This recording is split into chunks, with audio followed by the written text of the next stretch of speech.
ఎప్పటికీ అప్పుడు తాజా వార్తలు అందిస్తున్న తొలి టీవీ న్యూస్ కి స్వాగతం.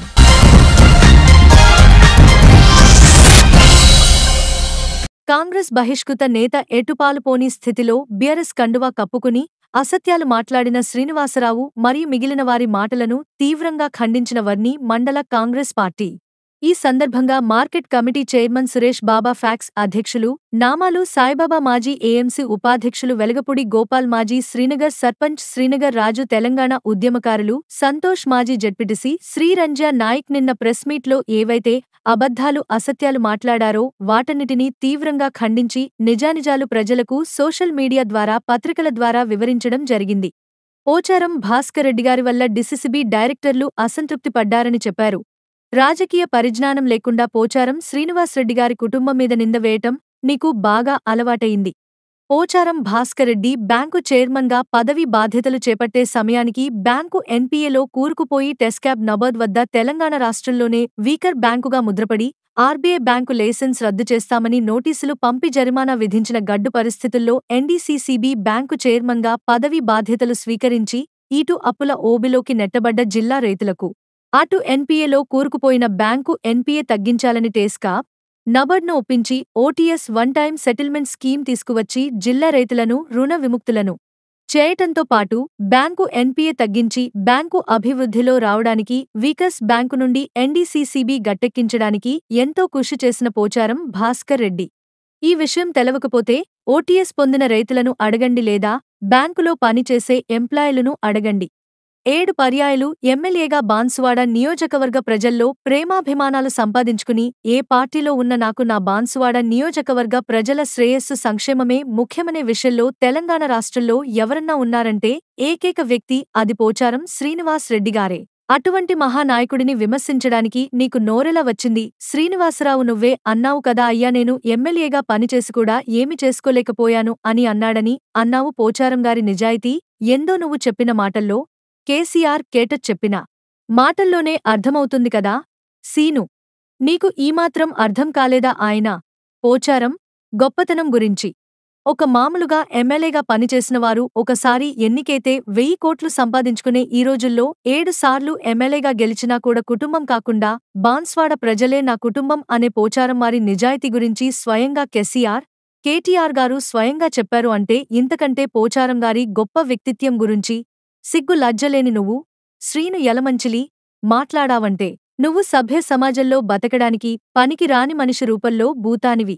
ఈ సమావేశంలో మాజీ ప్యాక్స్ అధ్యక్షుడు నేమని వీర్రాజు, మండల పార్టీ ప్రముఖులు జాక్ర ఫాక్స్ అధ్యక్షుడు దశరథ, మాజీ ఎంపీటీసీ బాల్ సింగ్, మండల పార్టీ నాయకులు, వర్ని మండల పరిషత్ వైస్ ఎంపీపీ దండ్ల బాలరాజు, మాజీ ఎంపీటీసీ బల్ సింగ్, జాకోరా, మాజీ పాక్స్ చైర్మన్ కృష్ణారెడ్డి, మాజీ co option Abdul Karim, Kisan kth నియోజకవర్గం అధ్యక్షుడు శనిగరం కిషన్ జాకోరా, ఫ్యాక్స్ మాజీ అధ్యక్షుడు సిహెత్ గంగాధర్, జిల్లా మైనార్టీ నాయకుల అబ్దుల్ భారీ గఫర్భాయ్, బంజారా సేవా సంఘం వర్ని మండల అధ్యక్షుడు మాలోద్ గంగారం, ఉపాధ్యక్షుడు బలరాం, యూత్ అధ్యక్షుడు రామకృష్ణ, గోపి నాయక్, ఏఎంసీ మాజీ డైరెక్టర్ పీరియా నాయక్, నసింగ్, మండల యూత్ నాయకుడు సద్దాం, ఏఎంసీ డైరెక్టర్ రమేష్ గౌడ్, బోడోల సాయిలు, బెలియానాయక్ తండా, రమేష్ నాయక్, శ్రీనగర్ ఉప సర్పంచ్ అన్వేష్, మేకరాజు, అంతాపూర్ సీను, జలాల్పూర్ గంగుల, జలాల్పూర్ గంగుల్ సెట్ ఇంకా మండల ముఖ్య నాయకులు, కార్యకర్తలు పాల్గొన్నారు.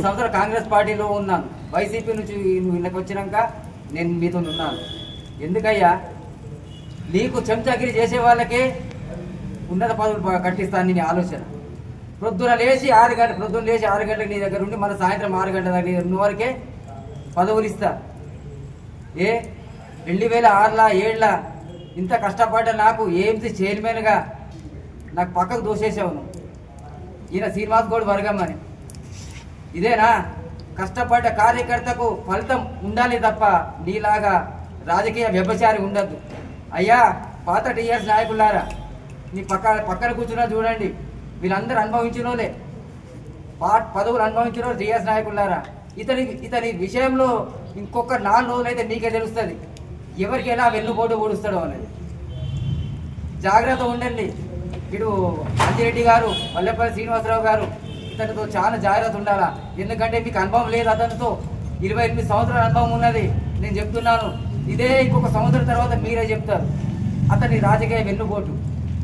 అయ్యా శ్రీనివాసరావు గారు, మీరు రాష్ట్ర ఎంపీటీల ఫోరం అధ్యక్షులను పెట్టుకున్నారు. ఎప్పుడు వచ్చిందా అది? కాంగ్రెస్ గవర్నమెంట్ వచ్చింది, తీసేయి. అది ఇప్పుడు తీసేసేయాలా మీరు? కాంగ్రెస్ పార్టీ నుంచి నీకు ఆ పదవి వచ్చింది, రాజీనామా కాకుండా నేను ఇష్టపూర్వకంగా తీసేస్తున్నాను చెప్పాలి. అదే పని ఇప్పుడు దాకా పెట్టుకుంటే ఏందని భావ్యమా? కాంగ్రెస్ పార్టీ ఇచ్చింది నీకు అది. ఇప్పుడు బీఆర్ఎల పోయినావు, ఆ పదవికి అర్హుడు కావు. ప్రతి పేపర్లో ప్రతి న్యూస్లో నీ ఎంపీటీసీల ఫోరం అధ్యక్షులు పెట్టుకున్నావు. తీసేసేయి. రేపు పొద్దున కబడ్డారు తీయకుంటే అధిష్టానం చెప్పి నీకు పదవి నుంచి సస్పెండ్ చేపిస్తామని విన్నవిస్తున్నాను. అది ఇయ్యంది కూడా ఇచ్చినట్టు పెట్టుకుంటున్నావు. అధిష్టానం ఇయ్యలేదు, నువ్వు ఇచ్చినట్టు పెట్టుకొని ఈ పదవి ఎందుకు అది? కావున ఒకటేసారి చెప్తున్నాం, ఇంకొకసారి పోచారం గారి గురించి, పోచారం కుటుంబం గురించి మీరిగిన ఇంకా ఎక్కువ మాట్లాడితే ఖబర్దార్. యలమంచిలి శ్రీనివాసరావు గారు పోచారం గారి గురించి, వారి కుటుంబం గురించి ఇంకొక మాట మాట్లాడితే ఇక మేము రోడ్డు పైకి రావాల్సి వస్తుంది. అర్థం చేసుకోండి, రోడ్డు పైకి రావాల్సి వస్తుంది. మా ఇంకా ఆలోచన చేయకుండా మీరు వెంటనే ఇప్పుడు నిన్న మాట్లాడి అన్ని తిరిగి రిటర్న్ తీసుకోవాలని కోరుకుంటూ జై కాంగ్రెస్. యలమంచిలి శ్రీనివాసరావు గారు తన అనుచరులతోటి వాళ్ళతోటి నిన్న పోచారం శ్రీనివాసరెడ్డి కుటుంబం మీద బురద చల్లడం, అవస్థలు మాట్లాడి పోచారం శ్రీనివాసరెడ్డి గారిని దూషించడం జరిగింది. అయ్యా యలమంచిలి శ్రీనివాసరావు గారు, మీరు ఉద్యమం జరిగే టైంలో పీజీ ఫోరం పెట్టి మీరు ఉప్మాలు వండి అది వండి నువ్వు మీ కార్యకర్తలు రెడీ చేసుకొని హైదరాబాద్ వెళ్ళే ప్రోగ్రాం ఉంటే పోవద్దు అని చెప్పేసి గులాబీ పువ్వులు తీసుకుపోయి మర్యాదగా చెప్తే ఇల్లే, అరే బాపు వీళ్ళు మర్యాదగా చెప్తే ఇనర్రా పోయి ఇలా ఏదో ఒకటి అడ్డుకోవాలని చెప్పేసి ఉద్యమకారులు అందరం కలిసి శ్రీనగర్ నుంచి పడితే నీకు చింతకుంట దాకా తరిమినామయ్యా. అవి గుర్తుకు రాలే. అప్పుడు రాని తెలంగాణ మీద ప్రేమ, టీఆర్ఎస్ పార్టీ మీద ప్రేమ ఈ రోజు ఎందుకు వచ్చిందయ్యా? దయ్యాలు వేదాలు ఇచ్చినట్టున్నది మీ కథ. అసలు మీరు ఏ పార్టీకి పోయినా ఎక్కడికి పోయినా మీ స్వార్థమే. ఒకప్పుడు గతంలో శ్రీనివాస్ గౌడ్కు టికెట్ కోసం డి శ్రీనివాస్ ఇంటి ముంగట ధర్నా చేయడం జరిగింది. కానీ శ్రీనివాస్ గౌడ్కు టికెట్ రాలేదు, బాజిరెడ్డి గారికి వచ్చింది. బాజిరెడ్డి గారు గెలిచారు. తర్వాత ఏం చేసినావు? బాజిరెడ్డి పక్షాన్ని చేరినావు. ఏదో తగిన పిల్లలు ఒక ఎంపీటీసీ అయ్యి ఈడ వైస్ ఎంపీపీ అయినావు. అక్కడి నుంచి నువ్వేం చేయడం స్టార్ట్ చేసినావు? శ్రీనివాస్ గౌడ్ని తొక్కడం స్టార్ట్ చేసినావు. అది నీ రాజకీయం. శ్రీనివాస్ గౌడ్ వర్గానికి మొత్తం ఏ పదవులు రానియకుండా బాజిరెడ్డి ఎంబట చేరి నీ వెనకాల 2-3 చెంచాలను పెట్టుకొని వాళ్ళకు పదవులు ఇచ్చుకుంటా నీ పబ్బం కట్టుకోవడం చూస్తుంది. దీనికి అన్నిటికీ కారణం నీ స్వార్థమే.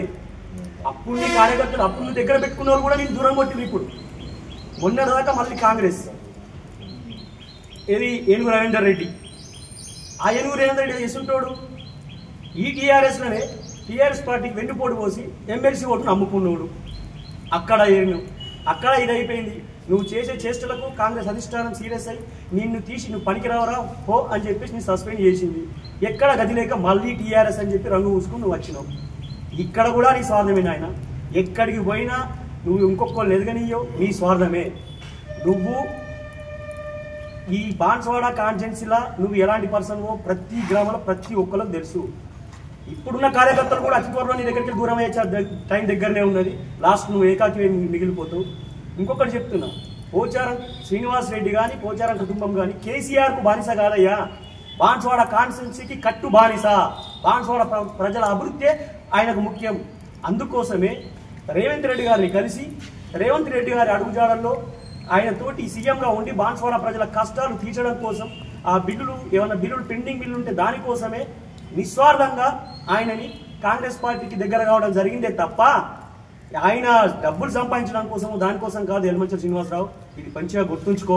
ఆయన చేసిన అభివృద్ధిని ఇంకొకసారి అలాంటి కుటుంబాన్ని కానీ అలాంటి కుటుంబ వ్యక్తులను కానీ నువ్వు విమర్శిస్తే తగిన బుద్ధి చెప్తాం. జాగ్రత్త. జై తెలంగాణ, జై కాంగ్రెస్. ఎప్పటికీ అప్పుడు తాజా వార్తలు అందిస్తున్న తొలి టీవీ న్యూస్ కి స్వాగతం.